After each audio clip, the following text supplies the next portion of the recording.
fait bon de vivre sous la royauté de Dieu. Amen.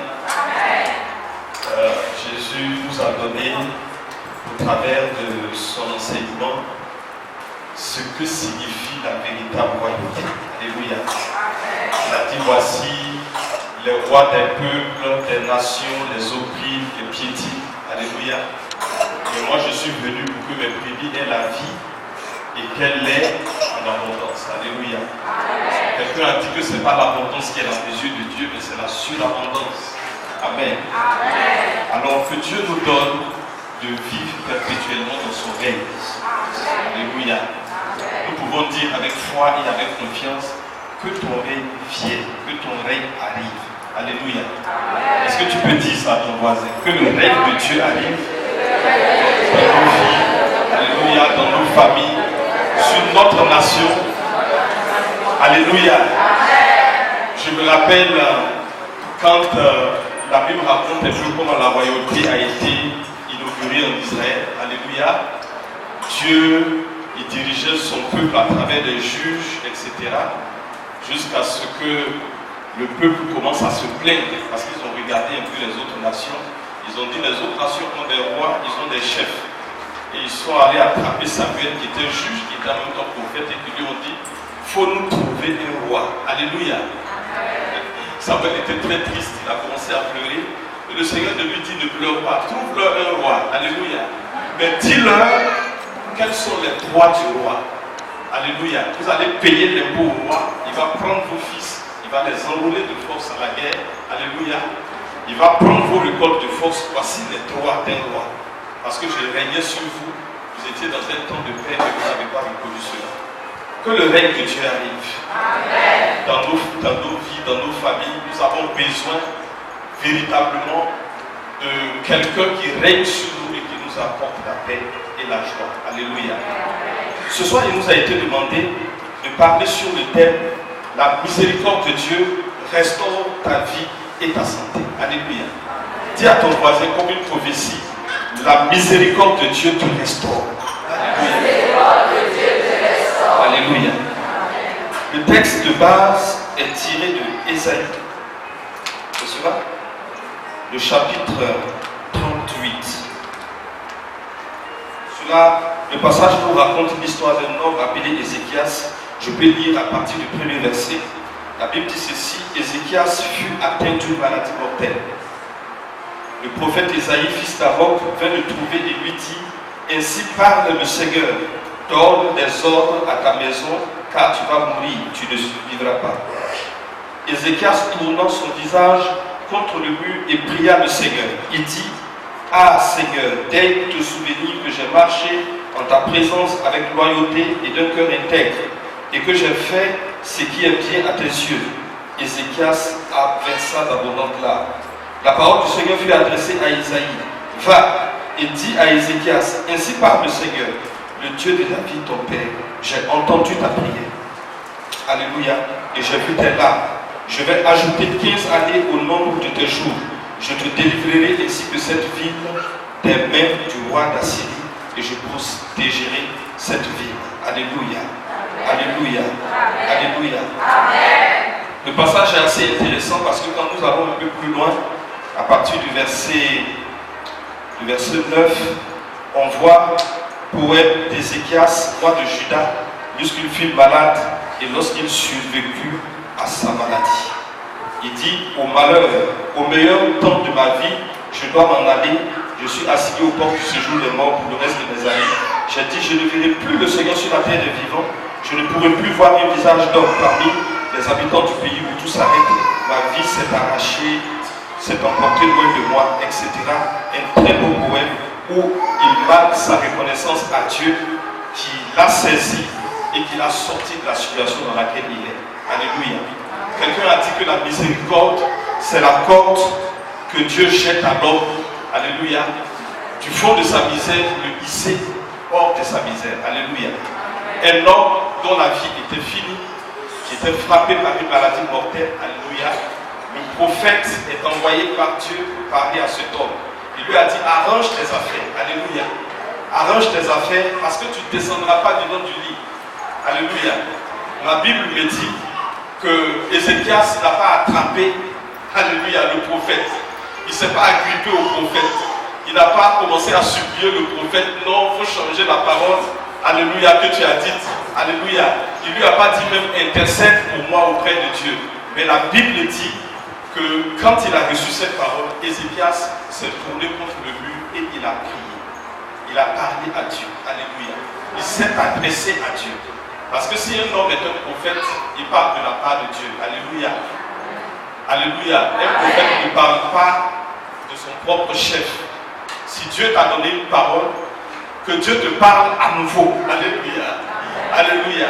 Il y a quelqu'un qui dit que une fois il y a une personne qui est venue le trouver qui lui a dit, comme c'est un peu courant dans nos milieux, il a dit, oh j'ai fait un rêve bizarre sur toi. Hein. Ah, vraiment le rêve que j'ai fait là. Ah vraiment, je ne sais pas. Le rêve est tel que je ne sais pas quel jeu, quelle prière, quelle navette que tu fais sortir de cette situation. Alléluia. Et le gars te lui dit, va, prie, dors et puis rêve. Alléluia. Rêve encore pour changer ton rêve et puis venir me parler. Alléluia. Alléluia. Frères et sœurs, j'aimerais dans un premier temps parler du Dieu de miséricorde. Je retiens une chose importante quand je lis la Bible, c'est que quand Dieu se révèle, vous savez, dans la Bible, il y a ce qu'on appelle la loi de la première mention. C'est-à-dire, quand on parle premièrement de quelque chose, c'est très important et c'est fondamental. Quand Dieu se révèle aux enfants d'Israël, quand Dieu se révèle à son peuple, il se révèle comme le Dieu de miséricorde. Alléluia. Il donne son nom, il dit qu'il est le Dieu de miséricorde. J'aimerais que nous allions dans la Bible, que nous prenions Exode, le chapitre 33. Exode, le chapitre 33, Dieu avait un ami avec qui il marchait. Alléluia. La Bible dit que Moïse n'était pas un prophète de la même trempe que les autres prophètes. Alléluia. Il était un homme particulier que Dieu aimait beaucoup. Alléluia. Un jour, quand je crois la sœur de Moïse et puis Aaron s'étaient révoltés parce qu'ils ont commencé à dire, Moïse là même il se prend pour qui? Est-ce que c'est à lui seul que Dieu parle? Nous tous, Dieu nous parle. Et Dieu va leur dire ceci. La manière dont je vous parle, ce n'est pas la même manière que je parle à Moïse. Quand il y a un prophète par vous, je ne vous parle pas énigme. J'utilise des images pour vous parler. Alléluia. Dieu utilise toujours des énigmes pour nous parler. Il dit, mais à Moïse, je lui parle face à face. Je lui dis clairement les choses. Alléluia. Si c'est rouge, je lui dis c'est rouge. Alléluia. Si je vais accomplir ma parole, je ne vais pas faire comme je l'ai fait à Jérémie. Je ne vais pas te montrer une branche d'amandier pour que tu puisses réfléchir, pour voir qu'est-ce que peut bien signifier une branche d'amandier. Mais je lui parle clairement. C'est-à-dire que Moïse était un grand ami de Dieu. Alléluia. Vous savez, entre amis, on se fait des choses spéciales. Alléluia.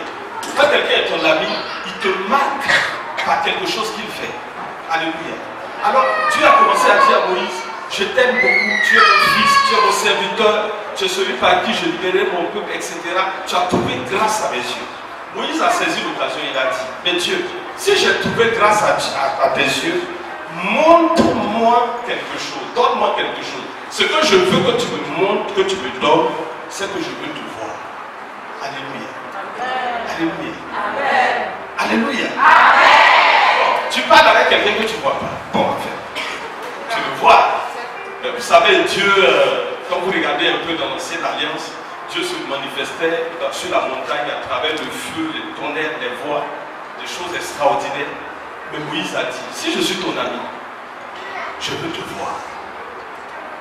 Alléluia. Amen. Et qu'est-ce que Dieu va lui dire? Alléluia. Je ne lis pas ça parce que vous êtes très habitués à la lecture de la Bible, donc vous connaissez tous ces passages-là. Dieu va lui dire ceci. Il va lui dire ce que tu demandes là, c'est bien. Tu es vraiment mon ami. Mais personne ne peut me voir et vivre. Alléluia. Alléluia. Tu ne peux pas voir mon visage et vivre.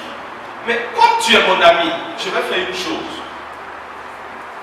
Je vais passer devant toi et pendant que je passerai, je te cacherai dans le creux du rocher. tu pourras peut-être me voir de dos. Mais je vais proclamer devant toi toute ma beauté. Alléluia. Alléluia. Je vais dire, c'est-à-dire je vais proclamer mon nom. Je vais proclamer ma beauté. Vous savez, quand vous dites que vous connaissez quelqu'un, vous connaissez au moins son nom. Le minimum, c'est ça, non? Vous connaissez au moins son nom. Alléluia. Mais Dieu dit, je passerai devant toi et je proclamerai ma beauté. J'aime quand la Bible de Jérusalem utilise cette expression parce qu'il parle de la beauté, de ce qui fait que Dieu est beau, ce qui le rend exceptionnel, ce qui le rend particulier. Je te montrerai cela. Alléluia. Et quand le temps est arrivé, Dieu passe et Dieu proclame son nom. Alléluia. Dans Ézéchiel, le chapitre, mon fils, tu as Ézéchiel 33, Ézéchiel 33 d'abord, le verset 18. Exode, s'il te plaît, excuse-moi. Exode. Exode 33, 18. Vite, vas-y, lis. Il dit, fais-moi donc voir ta gloire. Fais-moi donc voir ta gloire. Il dit, je ferai passer sur toi tous mes bienfaits. Je ferai passer sur toi, cette version dit, je ferai passer sur toi tous mes bienfaits. Et je proclamerai devant toi le nom du Seigneur. Et je proclamerai devant toi le nom du Seigneur. J'accorde ma bienveillance à qui je l'accorde. J'accorde ma bienveillance à qui je l'accorde. Je fais miséricorde à qui je fais miséricorde. Miséricorde à qui je fais miséricorde. C'est bon. Mais vas-y maintenant à Exode 34 et lis à partir du verset 5 jusqu'au verset 7. Exode 34, le chapitre suivant. 5, les versets 5 à 7. Le Seigneur descendit dans la nuée, se tint là avec lui. Il se tint là avec lui. Et Moïse proclama le nom du Seigneur. Le Seigneur passa devant lui et proclama. Le Seigneur, Dieu miséricordieux. Dieu miséricordieux. Et bienveillant. Lent à la colère. Plein de fidélité. Et de loyauté. Qui reste fidèle à ses milliers de générations. Il reste fidèle à quoi? À des milliers de générations. À des milliers de générations. Qui supporte la faute. Il supporte la faute. La révolte. Et le péché. Mais sans rien laisser passer. Qui poursuit la faute des pères. La faute des pères. Chez les fils. Et les petits-fils. Sur 3 et 4 générations. Alléluia. Laissons la dernière partie. Mais retenons ceci. Le Seigneur, le Dieu miséricordieux. Voilà comment Dieu se définit lui-même. Dieu, il se définit comme un Dieu de miséricorde. Quelqu'un qui est sensible à la souffrance. Alléluia. Vous savez, si nous ne comprenons pas cela, nous pouvons très mal comprendre les choses. Vous savez, Dieu n'est pas une puissance impersonnelle. Il y a des moments où quand nous sommes assaillis par une difficulté, nous prions Dieu comme si nous parlions à une puissance qui n'a pas de personnalité. Et que c'est peut-être par coup de chance qu'il réagira à ce que nous allons faire, à ce que nous allons répondre devant lui comme plainte, comme prière. Non, Dieu est une personne qui est sensible. Alléluia. Nous sommes des hommes, nous sommes sensibles. Alléluia. Nous connaissons, nous pouvons être touchés dans notre... Nous avons une dimension émotionnelle, affective. Mais c'est Dieu qui nous a créés, qui nous a donné tous ces éléments-là. Nous devons comprendre que Dieu comprend mieux ces choses que nous. Alléluia. Mais je n'aimerais pas m'arrêter là. Vous savez, quand vous retournez dans l'évangile de Saint Jean, quand vous lisez la Bible, il y a également ce qu'on appelle l'arrière-plan. Quand vous lisez souvent les Écritures, vous allez vous rendre compte, surtout quand vous lisez le Nouveau Testament, vous allez vous rendre compte que quand vous lisez, ils évoquent d'autres passages de l'évangile. C'est-à-dire, c'est ce qu'on appelle l'arrière-plan. Ils utilisent des expressions qui nous font penser à autre chose. Alléluia. Qu'est-ce que Dieu a dit à Moïse? Tu ne peux pas me voir. N'est-ce pas? Donc, la prière de Moïse n'a pas été exaucée. Même s'il a eu la révélation du nom de Dieu, il n'a pas vu Dieu. Allons-y dans l'évangile de Saint Jean. Jean, le chapitre 1er. Jean, le chapitre 1er. Lisez le verset 18. Jean 1, 18. Personne n'a jamais vu Dieu. Personne n'a jamais vu Dieu. Alléluia.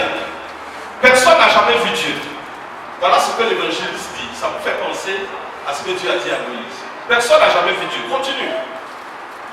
Dieu Fils unique. Dieu Fils unique. Qui est dans le sein du Père. Celui qui était dans le sein du Père. Nous l'a dévoilé. C'est lui qui a dévoilé Dieu. Alléluia.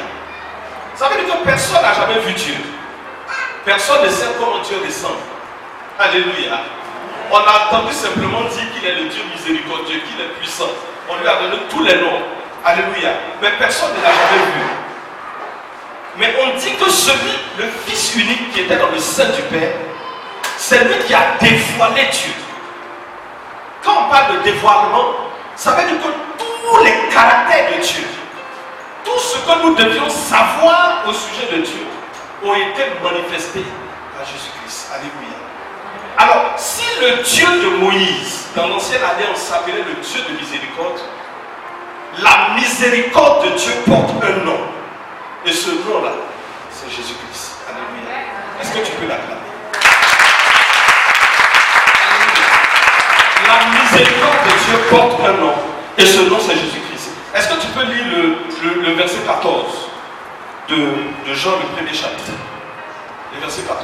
Et le Verbe s'est fait chair. Il dit le Verbe s'est fait chair. Et il a habité. Il a habité parmi nous. Et nous avons vu sa gloire. Nous avons vu sa gloire.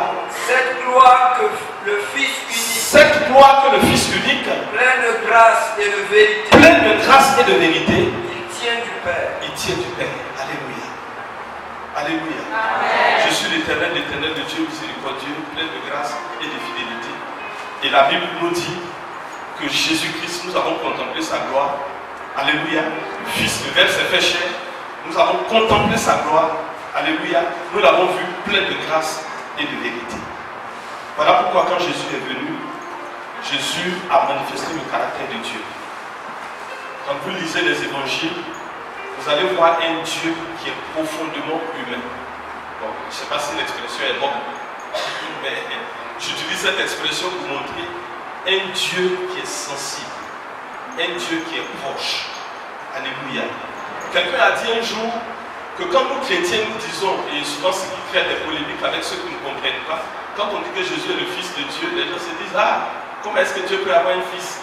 Quand on dit que Dieu s'est fait chair, les gens se demandent, mais quelle est cette expression bizarre? Mais comprenez simplement que l'incarnation, c'est la preuve de la proximité de Dieu. C'est la preuve de l'amour de Dieu. Pourquoi? Parce qu'on pouvait se dire, si Dieu nous a créés, peut-être qu'il nous a créés, alléluia, et puis il est resté au ciel et puis il nous a laissés. Alléluia. Il nous crée. Quelqu'un a dit un jour, je ne sais pas pourquoi tu m'as fait, pourquoi tu as voulu que je naisse. Je n'ai jamais demandé, je n'ai jamais écrit une lettre, je n'ai pas motivé ma lettre, je n'ai jamais timbré. Alléluia. Pourquoi je suis né et pourquoi je souffre? Alléluia. Alléluia. On a le sentiment que Dieu est tellement lointain, il est loin de nous. Il n'est pas sensible à ce que nous vivons. Ce matin, je parlais sur le thème du temps de Dieu. Alléluia. Et je disais que souvent, entre nous et Dieu, il y a souvent un problème. Puisque nous, on est dans le chronos qui est le temps de l'homme. Et puis Dieu est dans le kairos qui est le temps de Dieu. Alléluia. C'est comme si souvent on ne se comprend pas. Nous, on a un temps à vivre sur la terre, un temps bref. Et puis Dieu, avec lui, ça traîne. Alléluia. Alléluia. Je ne sais pas c'est dans quel livre encore on dit que un an pour toi Seigneur c'est comme un jour, c'est comme 1000 ans. 1000 ans, c'est comme un jour. Bon, Dieu il est hors du temps. Mais nous on est dans le temps. Nous on n'a pas tout le temps. Mais Dieu est sensible à chaque situation que nous traversons. Je me rappelle ce temps, la Bible dit que devant la piscine de Bethesda, ou bien c'est quelle petite piscine d'abord, je ne sais pas si c'est Bethesda, mais il y avait un ange qui descendait et qui remuait l'eau, et le premier malade qui tombait était guéri. Alléluia. La Bible dit qu'il y avait un impotent qui était au bord de la piscine et qui a duré là-bas. Alléluia. Un jour, j'ai écouté ça dans un message. Souvent, vous lisez la Bible, vous ne faites pas attention. J'ai écouté un message qui disait que cet homme avait fait 38 ans à attendre. Je me suis dit, mais 38 ans. Est-ce que vous imaginez un peu?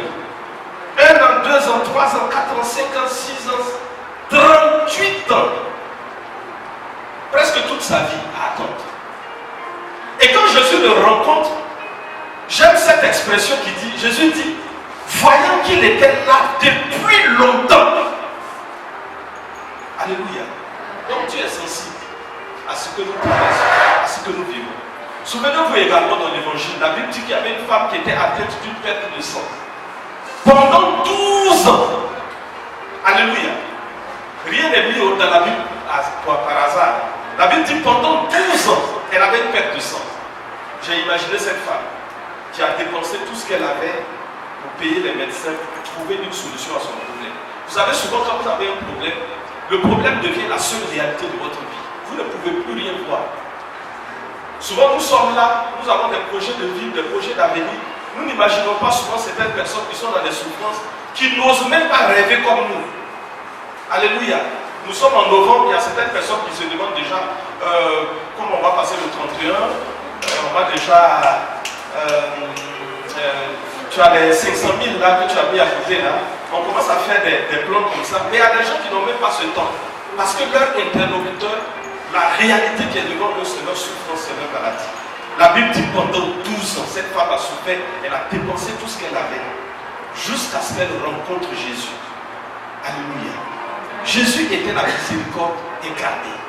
Quand vous lisez tout l'évangile, vous n'allez jamais voir Jésus voyant une souffrance humaine et passant à côté sans rien faire. Alléluia. Alléluia. Amen. La Bible dit il y avait une femme, la veuve de Naïm, qui avait son fils ou bien son enfant unique qui était mort. Et on amenait l'enfant pour enterrer. Alléluia. Jusqu'à ce qu'il croise la route de Jésus. Jésus va poser la main sur cet enfant. Il va réveiller cet enfant. Alléluia. Voilà le Dieu proche de chacun d'entre nous. Et quand Jésus est venu, il a pris le parti des pauvres. Il a pris le parti des misérables. Il a pris le parti de ceux qui souffrent, de ceux qui sont rejetés. Vous savez quand vous lisez la Bible, Jésus avait comment on appelle, il y avait un préjugé. Il y avait des sobriquets. Alléluia. Les gens disaient qu'il était l'ami des gens, des pécheurs et des gens de mauvaise vie. Il était proche d'eux. Parce qu'il a pris le parti de l'humanité souffrante.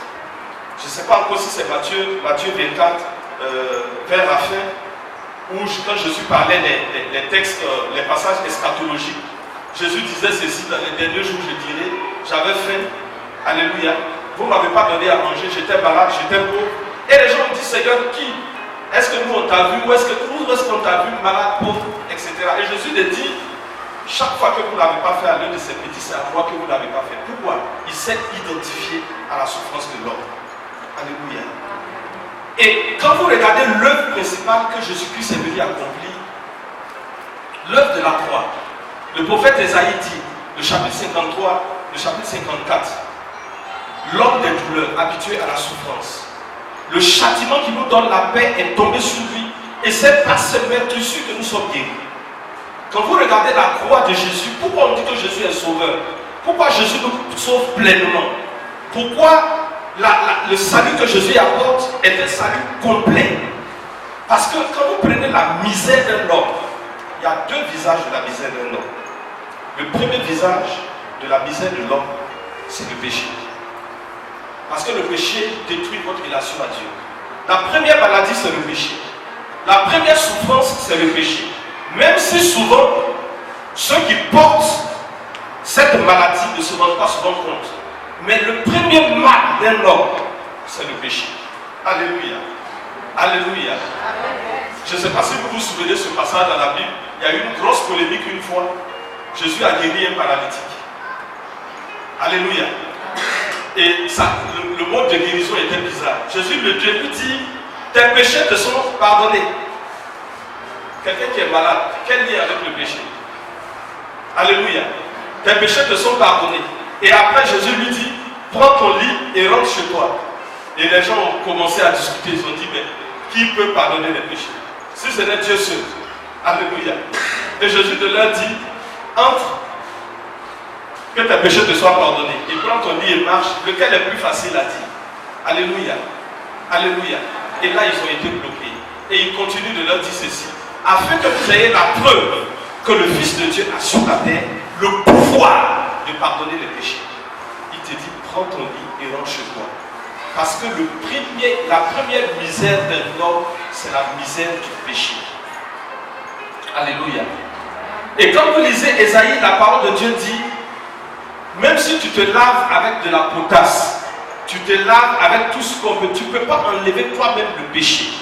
Tu ne peux pas te disculper devant Dieu. L'homme n'a aucun moyen de se rendre lui-même pur devant Dieu. Il n'y a aucun moyen. Alléluia. Si tu veux prendre beaucoup d'eau de Javel, lave-toi, mets-toi dans potasse, etc., etc., ton péché va demeurer. Alléluia. La seule chose dans laquelle tu peux blanchir tes vêtements, comme la Bible le dit dans le livre de l'Apocalypse, heureux ceux qui lavent leurs robes et qui les ont blanchis dans le sang de Jésus. Le sang de Jésus, le sacrifice de Jésus, est venu premièrement pour enlever la première misère. Pour détruire la première misère, c'est la misère du péché. La seule chose qui t'éloigne de Dieu, qui te rend misérable, qui te rend malade. Alléluia. Je ne crois pas qu'il y ait une maladie plus grave que la maladie du péché. Or, quand vous lisez 2 Corinthiens, le chapitre 5, à partir du verset 19 jusqu'à 21, la Bible dit, Dieu était en Christ et il a réconcilié le monde avec lui-même. Celui qui était sans péché, parlant de Jésus, Dieu l'a fait devenir péché. Dieu l'a identifié au péché. Alléluia. Afin qu'en lui, nous devenions justice de Dieu. Alléluia. Donc, la mort de Jésus sur le bois de la croix est venue enlever la misère du péché. Enlever la misère de la souffrance. Et deuxièmement, le deuxième visage de la misère, ce sont les conséquences du péché. Ce sont les conséquences de la chute. Toute maladie n'est pas forcément liée au péché. Mais pour moi, ce sont les signes de la déchéance. Ce sont les signes de la chute originelle. Alléluia. Vous savez que depuis le péché d'Adam, nous sommes tous soumis à la mort. Alléluia. Le corps que nous portons, ce corps-là sera affaibli, il peut être affaibli, il peut être attaqué par la maladie, il peut connaître la souffrance et puis il peut connaître la mort. Et quand Jésus est venu pour montrer que non seulement il enlève le péché, mais également tout ce que le péché entraîne dans son sillage, il enlève toute la souffrance, il est capable également de briser, de détruire la souffrance qui attaque le corps, la souffrance qui est la conséquence du péché. Alléluia. Voilà ce que la croix fait pour chacun d'entre nous. N'est-ce pas merveilleux? Ce que la croix fait, elle enlève non seulement le péché, mais la conséquence du péché. Voilà pourquoi nous nous retrouvons dans certains milieux où les gens disent, oh non, ne prêchez pas trop sur la guérison, parce que les gens vont venir à Christ à cause de la guérison. Mais attendez, nous ne sommes pas plus intelligents que Dieu pour priver la croix d'une de ces manifestations naturelles. Ça ne dépend pas de nous. Alléluia. Ça dépend de ce que Christ a fait. Christ est mort sur le bois de la croix. Si nous prêchons le pardon des péchés, nous prêchons en même temps la guérison des malades. Si nous prêchons le pardon des péchés, nous prêchons également la délivrance. Alléluia. Des hommes. Alléluia. C'est tellement lié. Si vous enlevez du ministère de Jésus la guérison des malades, si vous enlevez la délivrance, bon, vous allez seulement trouver l'enseignement. Mais souvent Jésus enseignait à travers les signes et les miracles. Alléluia. J'aime quand une fois Jean le Baptiste traversait une crise. Alléluia. Il avait été arrêté et puis il était en prison. Et puis il y avait des choses qu'il entendait dire de Jésus et ça l'a vraiment inquiété. Il entendait des choses vraiment qui l'ont inquiété. Il entendait que Jésus allait dans des maisons, il prenait des repas. Alléluia. Il y avait des femmes bizarres qui le touchaient. n'était pas bonne. Il a appelé ses disciples et puis il a dit, bon, vous savez ce que vous allez faire. Allez voir le monsieur là. Demandez-lui si c'est lui qui doit venir. Puisqu'on m'a dit que quelqu'un doit venir. Si c'est lui, bon, vous voyez un peu, c'était vraiment une crise que Jean traversait parce que Jean avait vu plusieurs signes, même quand il a baptisé Jésus, il a vu le signe descendre sur lui, etc., etc. Mais il a dit, allez l'interroger. Est-ce que c'est lui qui doit venir ou bien nous devons attendre quelqu'un d'autre? Il y a un passage dans la Bible, j'aime tellement quand l'évangéliste raconte la scène.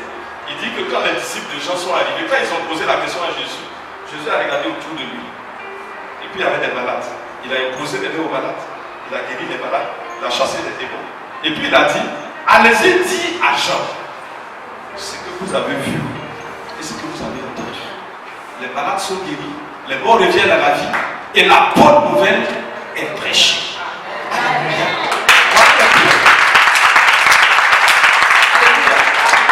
Donc il y a des choses qui découlent naturellement du cœur de Dieu. Ça ne dépend pas de nous. Alléluia. Ça ne dépend pas de nous. Le père Tardif, je crois que c'est dans son livre Jésus est le Messie, c'est quel livre encore? Il raconte qu'il est allé dans un lieu pour pêcher. Et puis, je vais parler hors du micro. Le curé a dit, ne prie pas pour les malades. Lui, il trouve que ça fait trop de bruit. Ça fait, vous voyez, non? Voilà, prie simplement et prie là. Et puis le curé dit, je ne vais pas rester pour suivre le temps de prière. Parce que je dois m'arracher une dent. J'ai mal à la dent, je vais aller voir le dentiste pour me faire arracher la dent. Et le père de lui dit, tu demandes de ne pas prier pour les malades. Alors que toi, tu as un problème de dent. Et si on priait pour ta guérison tout de suite, tu allais gagner en temps et en efficacité. Alléluia. Alléluia. Frère, c'est dans la nature de Dieu que de guérir. Ça fait partie de la mission de Jésus-Christ et également de la mission qu'il a confiée à l'Église. Prenez la parabole du bon samaritain. Moi, c'est là. Réellement, pour moi, c'est le las des images que la Bible nous donne de l'Église. De la mission de l'Église et du ministère de l'Église. Regardez ce qui s'est passé. La Bible dit, un homme descendait de Jérusalem à Jéricho. Il descend de Jérusalem à Jéricho. Il tombe entre les mains des brigands. C'est l'histoire des hommes. C'est votre histoire, c'est mon histoire. Alléluia. Il y a des moments où vous tournez et puis vous tombez sur des choses que vous n'avez pas cherchées. Alléluia. Il y a des moments où vous pouvez considérer que votre vie c'est une tragédie. Vous vous demandez pourquoi je suis né dans telle famille, pourquoi j'ai piqué telle souffrance, pourquoi j'ai connu cette telle maladie. L'homme qui était de Jérusalem à Jéricho, il est tombé entre les mains des brigands. Les brigands l'ont molesté, ils l'ont frappé et ils l'ont laissé à moitié mort. C'est l'image de l'homme, totalement détruit par le péché, par les souffrances, par tout ce que nous pouvons imaginer. Alléluia. Alléluia. Amen. Si on n'est pas dans les liens du péché, c'est la maladie. Si ce n'est pas la maladie, c'est telle souffrance. On est vraiment, j'allais dire, dans la douleur. Et la Bible dit qu'il y avait des gens qui ont commencé, qui passaient par là. Il y avait un sacrificateur, c'est ça? C'est ça, non?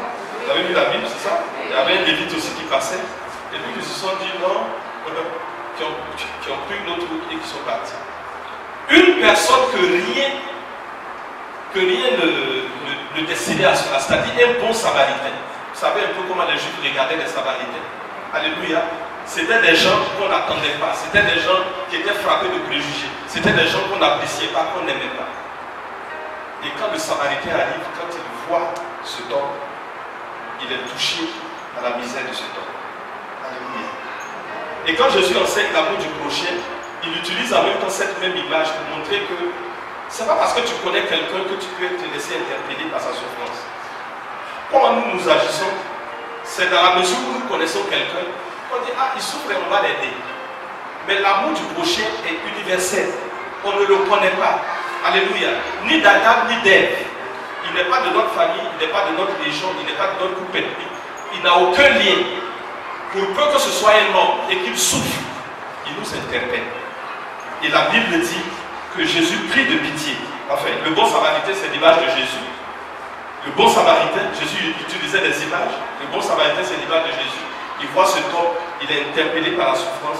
Il court vers cet homme, il le relève, il verse du vin et de l'huile dans ses plaies et il le soigne. Alléluia. Et quand il le soigne, tenez-vous bien la suite de l'histoire. C'est là que vous et moi, en tant qu'Église du Seigneur, nous entrons en scène. La Bible dit que Jésus prend le malade et l'envoie dans une bergerie. Alléluia. Il l'envoie dans l'auberge. Il le couche dans l'auberge. Et il dit à l'aubergiste qui était dans l'auberge, prends soin de lui jusqu'à ce que je vienne. Et la Bible dit, il lui donna 2 pièces d'argent. Il lui dit, prends soin de lui. Si tu as des dépenses supplémentaires, quand je viendrai, je te rembourserai. Voilà la parole qui lui a été donnée. Et le bon samaritain a continué sa route. Alléluia. Mais le malade est resté. L'aubergiste, c'est qui? L'aubergiste, c'est l'église. L'aubergiste, c'est qui? Ce sont les hommes et les femmes d'église. Nous devons continuer ce même ministère de guérison. La Bible dit, guérissez-le. Prenez soin de lui. Guérissez ses blessures. Relevez-le. Jusqu'à ce que je vienne. Si nous sommes enfants de Dieu et que nous disons, ah non, on va laisser tout ça, on ne va pas tenir compte de tout ça, eh bien, nous travaillerons hors de la mission qui nous a été donnée. Alléluia. La croix de Jésus absorbe ta misère et ta souffrance. Et quelqu'un a dit que tout ce que vous voyez, même les textes qui expliquent la passion et tous les commentaires de la passion, même ce que la Bible souvent dit, que la Bible essaie d'atténuer un peu les choses. Mais si nous voulons réfléchir et comprendre très bien, nous allons nous rendre compte que les souffrances du Christ sur le poids de la croix, ce que le Christ a souffert, pour parler comme quelqu'un, il a vraiment souffert. Alléluia. Ce n'est pas une image. Alléluia. Il a vraiment souffert. Quand vous lisez le psaume 22, la Bible dit, le psalmiste dit, on utilise ce psaume comme étant un des psaumes du serviteur souffrant parlant de Jésus. Il dit que je suis un ver et non un homme. C'est comme si la croix, il avait été dépouillé de tous ses vêtements. Il a été brisé sur le bois de la croix. Et il n'y a aucune souffrance humaine qui n'a son répondant dans la croix. Si vous voulez réfléchir très bien, vous allez peut-être dire, non, ce n'est pas seulement la souffrance physique, mais également toutes sortes de souffrances morales. Regardez quand Christ allait sur le bois de la croix, quelle souffrance il n'a pas connue? Il a connu le rejet. Alléluia. Il a connu le rejet. Vous savez que le rejet fait mal. Alléluia. Il a connu la calomnie. Je ne sais pas si vous vous rappelez cette histoire drôle qu'on raconte. On dit que le lièvre a discuté avec le roi. Il dit que le roi dit qu'un coup d'épée fait plus mal que la calomnie. Alléluia. Et le lièvre dit, la calomnie fait plus mal qu'un coup d'épée. Ils ont discuté. Et puis le lièvre s'est retiré. Comme il est rancunier, il allait monter un coup. Et dans le coup, l'histoire est longue, je vous prive donc des détails. Il va raconter une histoire où il va calomnier le roi. Alléluia. Alléluia. Il y avait un gros caca sur la place du village. Et puis il s'est levé le matin. Et puis il a demandé à tous les gens de dire que c'est le roi qui a fait ce caca là. Le roi s'est retrouvé là. Je passe à côté du roi et puis il dit, donc, est-ce que tu as changé de conception? Tu préfères un coup d'épée que la calomnie? Je préfère un coup d'épée que la calomnie. Vous savez, il y a des souffrances morales qui font très mal. Souvent, il y a ce qu'on appelle les maladies psychosomatiques. Si la tête ne va pas, tout le corps peut ne pas aller. Mais Jésus a connu toutes sortes de souffrances morales. L'opprobre. La Bible utilise le terme opprobre. L'opprobre, là, c'est le lassement. Alléluia. L'opprobre. Alléluia. Il a connu l'opprobre. Il a été rejeté. Il a été humilié. On a arraché ses vêtements sur le bois de la croix. Il était nu comme un ver. Même si aujourd'hui nous faisons des représentations pour tenter de cacher certaines choses. Son corps a été lacéré. La Bible dit que les coups de fouet traçaient des sillons dans son corps. Il y avait le sang. Je ne sais pas si vous avez regardé la passion du Christ. Quand on mettait les fouets qui arrachaient une partie du corps. On a mis la couronne d'épines, on l'a enfoncé sur sa tête. Quelle souffrance Christ n'a pas connue? Quelle misère il n'a pas connue? Quelle souffrance physique, quelle maladie il n'a pas connue? Mais il dit ceci. Alléluia. Le prophète Esaïe dit, quand il prophétise les souffrances du Christ, il dit, c'est par cette lettre sûre que nous sommes guéris. Est-ce que tu sais que chaque souffrance du Christ, c'était pas quelque chose de vain, c'était un investissement spirituel pour ta guérison. C'était une provision spirituelle pour ta guérison. Tout ce que le Christ a connu sur le point de la croix, c'est un héritage spirituel. Et je crois que tout enfant de Dieu peut se prévaloir de cela pour réclamer de la part de Dieu la guérison et le soulagement. Vous allez peut-être dire, oh frère, l'épreuve existe. Oui, je crois. Je crois que les épreuves existent. Mais je crois aussi que Dieu fait miséricorde. Alléluia. Je crois que Dieu fait miséricorde. Comme il a fait miséricorde à Ézéchias. Cet homme était vraiment à la mort. Mais il a prié et Dieu a changé ce qu'il avait prévu. Dieu sait avoir compassion. Le roi David a dit un jour, la Bible dit, il y a une portion des Écritures, la Bible dit qu'un jour Satan s'est levé contre Israël et il a incité David à dénombrer les enfants d'Israël. Vous savez, Dieu avait dit, il ne faut pas dénombrer mon peuple. Il faut compter 1, 2, 3 et puis tu t'assois dit par orgueil, moi je suis un roi qui règne sur 10 000 âmes. Dieu dit, il ne faut pas compter mon peuple au hasard. Et il a fait. Et puis Dieu lui dit, voici, je te propose combien? 3 fléaux. Choisis un et je t'en frapperai. Ça veut dire que voilà 3 épreuves. Choisis un et puis je vais utiliser ça pour te frapper. Alléluia. Et parmi les épreuves, il y avait le fait que le roi soit livré à ses ennemis, etc. Mais David va dire quelque chose. Je préfère tomber entre les mains de Dieu que entre les mains des hommes. Pourquoi? Parce que Dieu, il sait avoir compassion. Alléluia. Dieu sait avoir compassion. Mais si on t'a livré à ton ennemi, alléluia.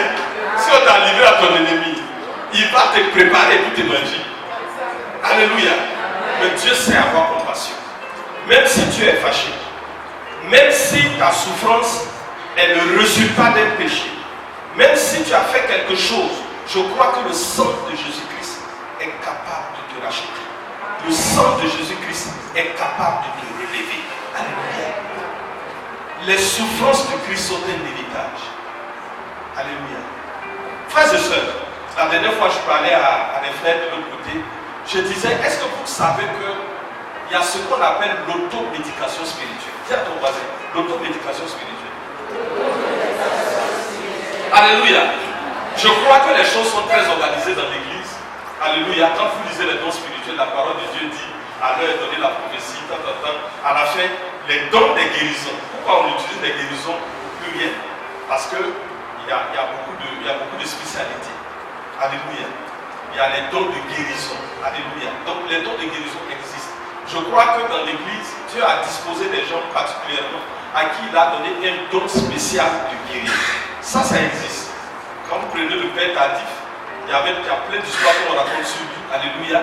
Quand il venait au stade, alléluia, pour prêcher l'évangile, pour cette campagne de guérison, les paralytiques commençaient déjà à marcher. Avant même qu'ils ne prennent la parole. Ils étaient tellement dans une telle attente. Et la grâce de Dieu se manifestait.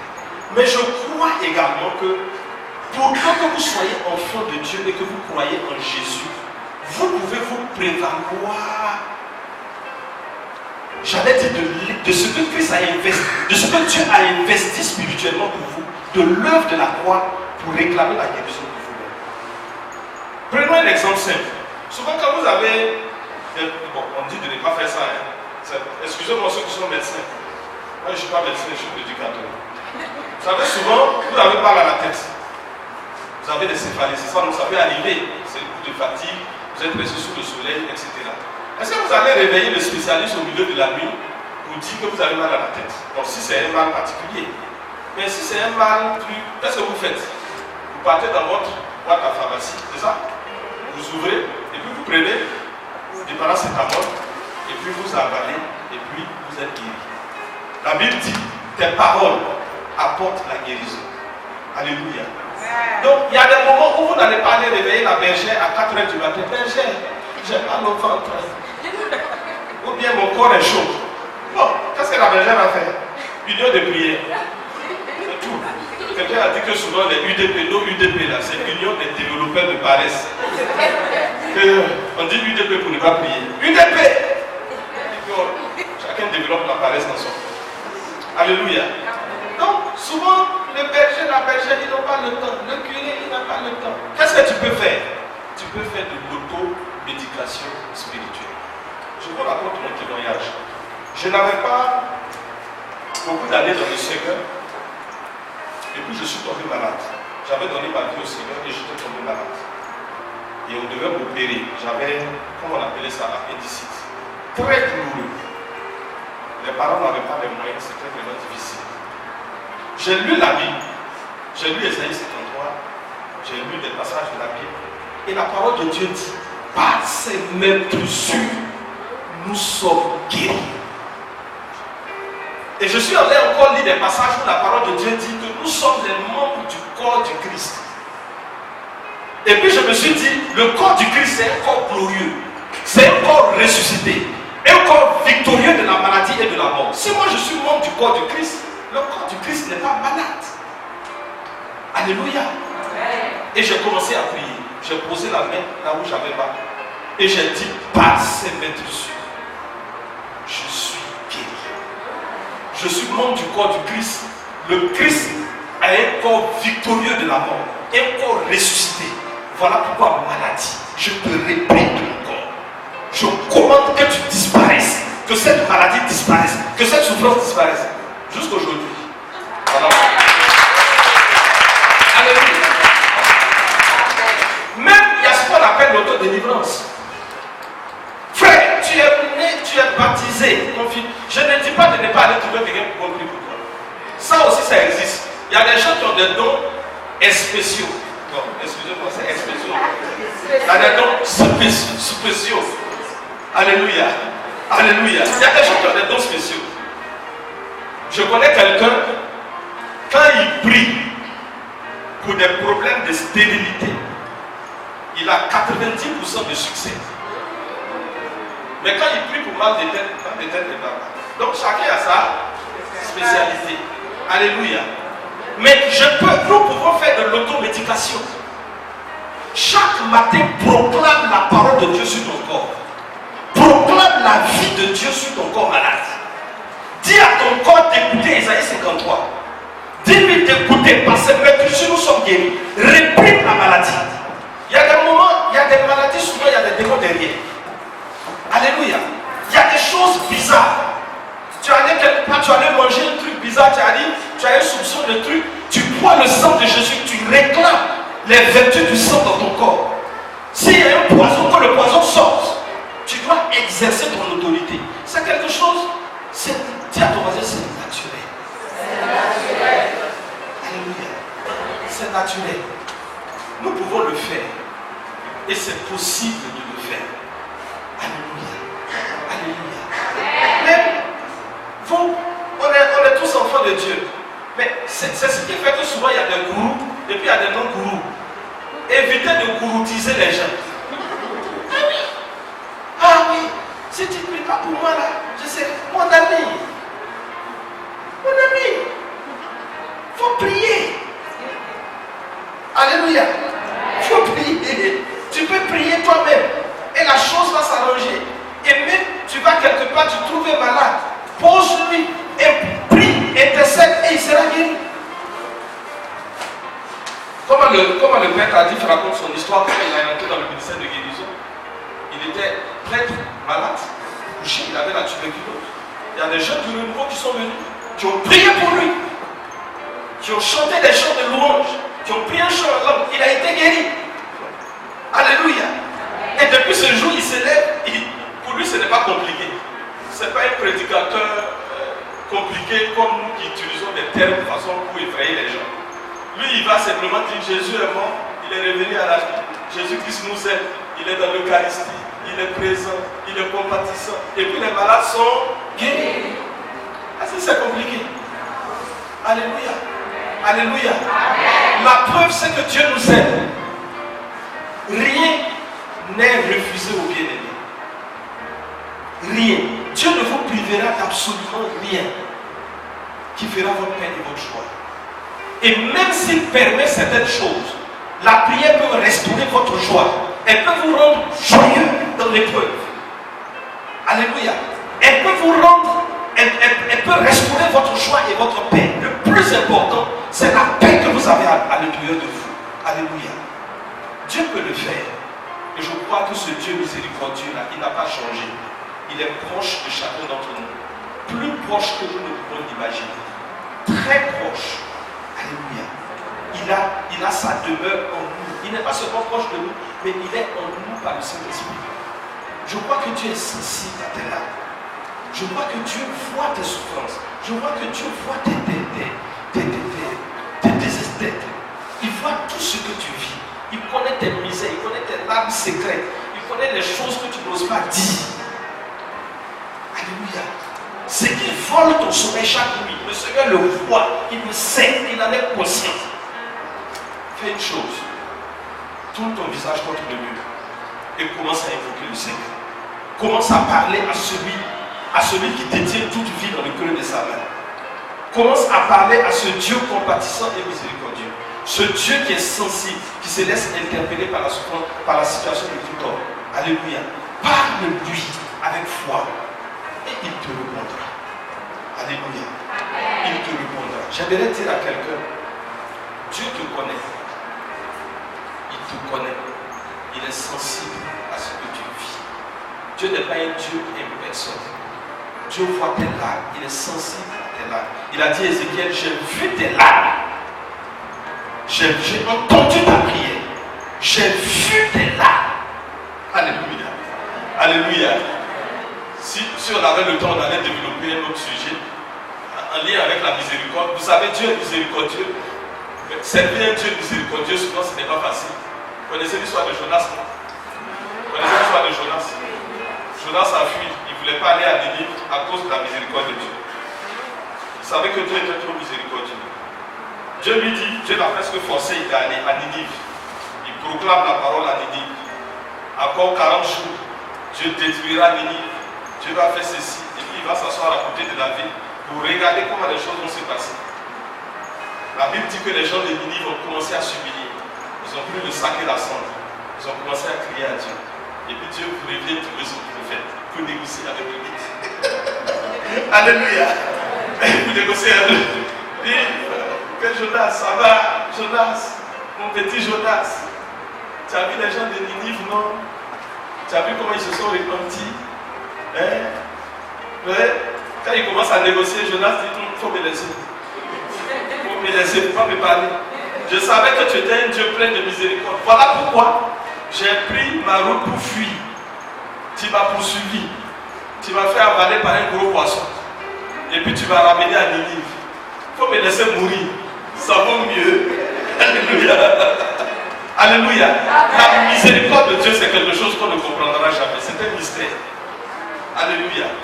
Mais Dieu est miséricordieux. Les hommes peuvent condamner, mais vous ne connaissez pas le cœur de Dieu. On regarde souvent les gens dans notre génération, ils parlent au hasard. Un tel là, c'est des pécheurs. C'est eux qui vont aller en enfer. Les fils des ténèbres. Jésus a dit à ses disciples à l'époque, les prostituées des collecteurs des pauvres, vous défonceront dans le royaume de Dieu. Un tel Dieu miséricordieux. La miséricorde de Dieu, ce n'est pas une licence pour le péché. Mais c'est pour faire comprendre aux pécheurs qu'il y a un espoir pour lui. Rien n'est absolument perdu. Il n'y a pas une situation qui est totalement désespérée. Dieu peut toujours rattraper cette situation. Alléluia. Dieu t'aime. Mets ta confiance en lui. Que ta foi revienne. Dis à ton voisin, que ta foi revienne. Que ta foi revienne. Que ta foi revienne. Que ta foi revienne. Il y a des gens qui ne croient plus que Dieu guérit. Va prier encore. Priez pour voir.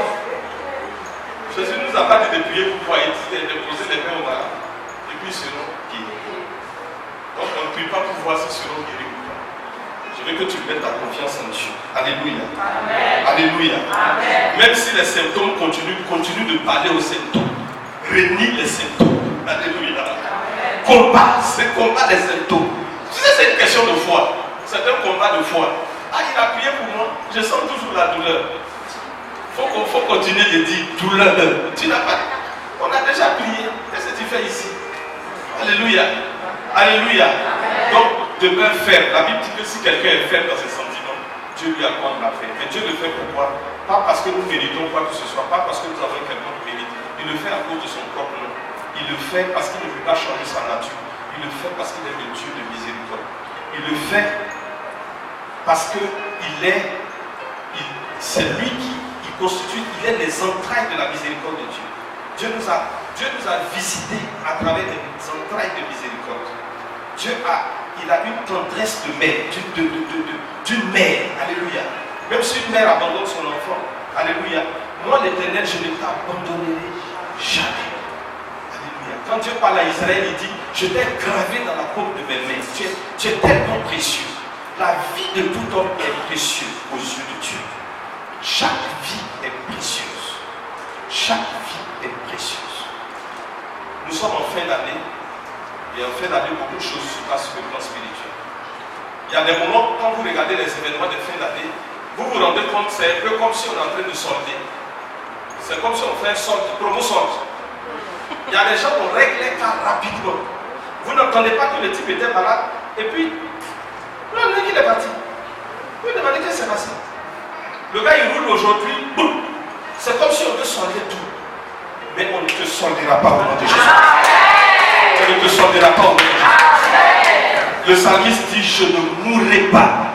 Je vivrai et je raconterai les œuvres de l'Éternel. Alléluia. Ta vie est entre les mains de Dieu. Chaque vie est précieuse. Alléluia. Tu es un investissement de Dieu. Tu fais partie de la stratégie de Dieu. Et Dieu nous aide. Alléluia. J'aimerais que ce soit nos prières. Je ne sais pas s'il y a des malades parmi nous. S'il y a des gens qui souffrent. Est-ce qu'il y a des gens qui prient pour des malades? Nous allons prier pour tout cela. Je ne connais pas la situation de chacun, mais je voudrais qu'ensemble, vous et moi, nous nous donnons la main et que nous invoquions Dieu. Je crois que si nous le faisons avec foi, Dieu nous répondra. Alléluia. Il nous fera du bien. Il essuiera nos larmes. Pour parler comme quelqu'un, sur chacune de nos larmes, il veut accrocher une consolation. Que Dieu nous bénisse dans le beau et le merveilleux.